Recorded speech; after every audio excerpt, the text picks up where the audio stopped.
ترقی ہوگی، یعنی کہ بقول اس کے چیلے کے کہ جو تھی وہ مرض جو تھا وہ بڑھ گیا تھا.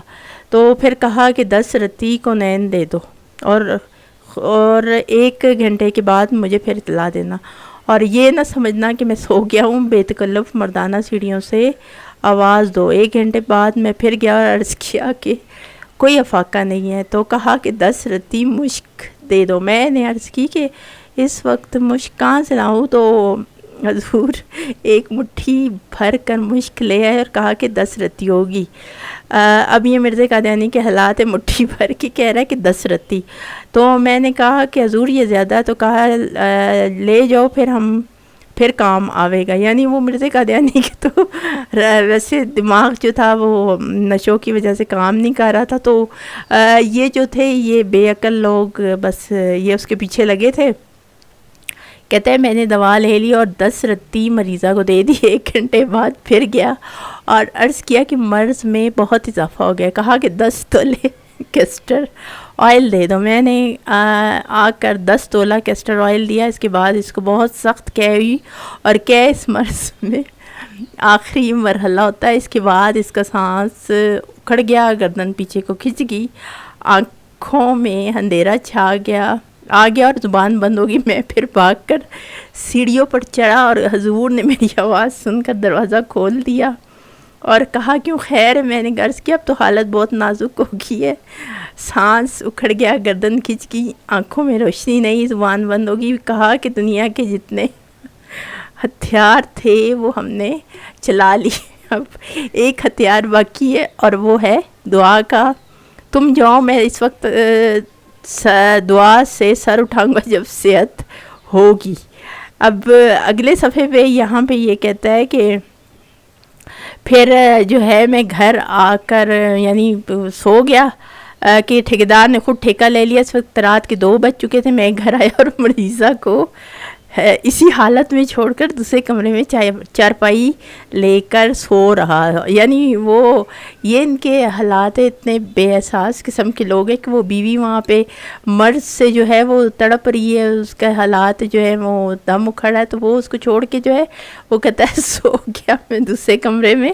اور یہ یعنی اس کے پہلے حالات جو تھے وہ بہتر تھے. جو مرزا قادیانی نے اپنی حکمت شروع کی، تکے لگائے، تو وہ جو ہے حالات بگڑتے گئے اور اس صورت پہنچ گئے کہ اس بیچاری کے جو ہے وہ آخری دم آ گیا. اس کے بعد جو اس کا شوہر تھا وہ اس کو چھوڑ کے جو ہے وہ خیر سے خود سو گیا. تو پھر وہ جو کوئی قدرت کی یا اللہ تعالیٰ نے کوئی رحم کر دیا ہوگا یا کہا ہوگا کہ شاید ان کو ہدایت جو دینی ہو، کوئی اللہ تعالیٰ بار بار ایسے ہی کر دیتے، تو پھر وہ جو ہے وہ اس کی وجہ صبح بیچاری جو تھی وہ خود ہی صحیح ہوگی. یعنی جیسے ہی مرزا قادیانی کے سے دوائیوں سے وہ تکوں سے جان چھٹی، تو شاید وہ جو اس کے اوپر طرح طرح کے نسخے آزما رہے تھے، جب وہ رکے تو اس کی طبیعت جو تھی وہ خود ہی ٹھیک ہوگی. تو اب یہ حالات ہیں کہ ایک تو مرزا قادیانی جو تھا وہ کہتا تھا کہ مجھے تو میرا خدا جو ہے وہ ایک لمحے کے لیے جو ہے وہ غلطی پہ نہیں چھوڑتا، اور دوسری طرف کہتا تھا کہ مجھے شفاعت کا اختیار دیا ہے، کن فیکون کی صلاحیت دی گئی ہے، اور خدا نے خصوصی طور پہ مجھے بشارت دی، یعنی الہام کیے ہوئے وہی بھیجی ہوئی ہے کہ تو جو دعا کرے گا اور جو تو کہے گا تو وہی ہوگا، فرشتے ہر وقت میری مدد کے لیے. تو اس بندے کو اگر کوئی عام حکیم یا ڈاکٹر ہو، اس سے علاج میں غلطی ہو جائے، وہ بے شک انسان ہے، غلطیاں ہوتی ہیں. یہاں یہ مقصد نہیں ہے کہ غلطی سب سے ہوتی ہے، لیکن مرزا قادیانی کا جیسا معاملہ تھا، اس نے اپنے آپ کو یعنی خدائی تک کے دعوے کیے ہوئے تھے. اس قسم کے جو انسان ہے جو اتنی بڑی بڑی باتیں کرے، اتنی بڑی شیخیاں مارے، دعوے کرے، تو اس سے اس قسم کی جو ہے وہ یہ تکے لگنا اور غلطیاں ہونا، تو وہ تو پھر ایک بہت سامنے کی بات ہے کہ اسے کچھ نہیں آتا. اور یہ سمجھنے والوں کے لیے ایک اشارہ ہی تھا. شاید اللہ تعالیٰ نے کئی دفعہ اس کے جو مریض تھے ان کو سمجھانے کے لیے یہ سب کچھ ہوا، لیکن وہ نہ سمجھے، کیونکہ شاید ان کے دلوں پہ بھی مہر لگ چکی تھی. اور یہ قدرت کا نظام ہے کہ جو اللہ تعالیٰ بے شک وہ کفر میں پڑے ہوں، ان کو جو ہے وہ کچھ ایسی ہدایت کے راستے جو ہیں وہ ان کے سامنے آتے ہیں کہ بھلائی کا راستہ جو ہوتا ہے وہ آتا ہے، لیکن کیونکہ ان کے دلوں پہ جو ہے وہ اتنی کالک ہوتی ہے اور آنکھوں پہ پردہ ہوتا ہے، تو وہ یہ چیزیں نہیں دیکھ سکتے. اب یہ دیکھ لے کہ کوئی عام سا کوئی بے عقل انسان بھی کوئی یہ پڑھے کہ اتنے چکر لگوائے سیڑھیوں پہ بھاگ بھاگ کے وہ بندہ ساری رات یہ پھرتا رہا اس کا مریض. اس کو خود عقل نہیں آئی کہ وہ جو ہے وہ تکے لگا رہا ہے. اور اب جب اس کی حالت یہ ہوگی تو پھر کہتا ہے میں دعا کروں گا. تو پہلے مرزا قادیانی کو الہام کیوں نہیں ہو گیا اور اس نے پہلے یہ سب دعا کیوں نہیں کر لی بیٹھ کے یہ تکے لگانے سے پہلے؟ یا پھر اس کو ایگزیکٹ کوئی اس کے فرشتوں نے یا یہ اللہ نے کیوں نہیں بتایا کہ وہ یہ والی دوا جو ہے ایک دفعہ ہی دے دو تو وہ آرام آ جائے گا؟ کیونکہ کہتے ہیں نا کہ وہ ٹانگیں فلاں کی صحیح ہو گئی تھی، کان کھل گئے تھے مرزا قادیانی کی. تو سے تو یہاں پہ تو اب ایک عورت جو ہے وہ مرنے کے اوپر آ گئی اور مرزا قادیانی کا جو ہے وہ یہ ان کے جو ہے وہ عقل جو ہے عقلوں پہ رونا بھی آتا ہے اور حیرت بھی ہوتی ہے اور اتنی پڑھ کے ہنسی بھی آ رہی ہے کہ وہ بار بار جو ہے وہ پتہ نہیں کون کون سی ادویات مرزا قادیانی نے جتنی آزمانی تھی جو کہیں ادھر ادھر سے اٹھا کے اس نے دے دی. تو یعنی کہ اس کا یہ تھا کہ کوئی تکے پہ اثر کر جائے تو میں بس اس کو اپنے اوپر فٹ کر لوں کہ دیکھا وہ یہ، لیکن وہ مرض اور بڑھ گیا.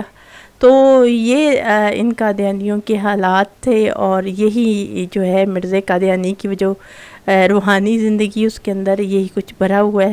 اور یہ ایک یقین کرے کہ کسی لطیفوں سے کم اس کی زندگی نہیں ہے. اور بس بعض حوالے تو اس قسم کی گستاخانہ ہے کہ پڑھ کے غصہ آتا ہے، اور باقی جو اس کی زندگی ہے اس پہ تو یقین کرے کہ انسان کا دل کرتا ہے کہ ان کی عقلوں پہ ماتم ہی کرے جو اس کے ساتھ لگے ہوئے تھے اور اس کو مسیح اور نبی اور رسول جو ہے وہ مان کے پتہ نہیں کیا کیا کہہ رہے تھے. تو یہ مرزا قادیانی کی جو تھی اصل حقیقت اوقات اتنی بھی نہیں تھی کہ وہ کسی ایک چھوٹے سے مرض کا جو ہے وہ علاج کر سکتا. تو یہ مرزا قادیانی کے وہ کچھ حوالے تھے جو آپ کے ساتھ میں نے شیئر کیے، اور یہ وہ ہماری ویڈیو تھی. یہ مرزا قادیانی جو تھا وہ روحانی حکیم جو تھا ان کا، اس کے یہ حکمت تھی اور یہ حوالے تھے. اور دیکھنے سننے والوں سے یہی گزارش ہوتی میری کہ ویڈیو کو لائک اور شیئر کر دیجیے گا اور چینل کو لازمی سبسکرائب کر لیجئے. اور اگلے حوالوں کے ساتھ اگلی ویڈیو میں آپ کی خدمت میں حاضر ہوں گی. تب تک کے لیے السلام علیکم ورحمۃ اللہ وبرکاتہ.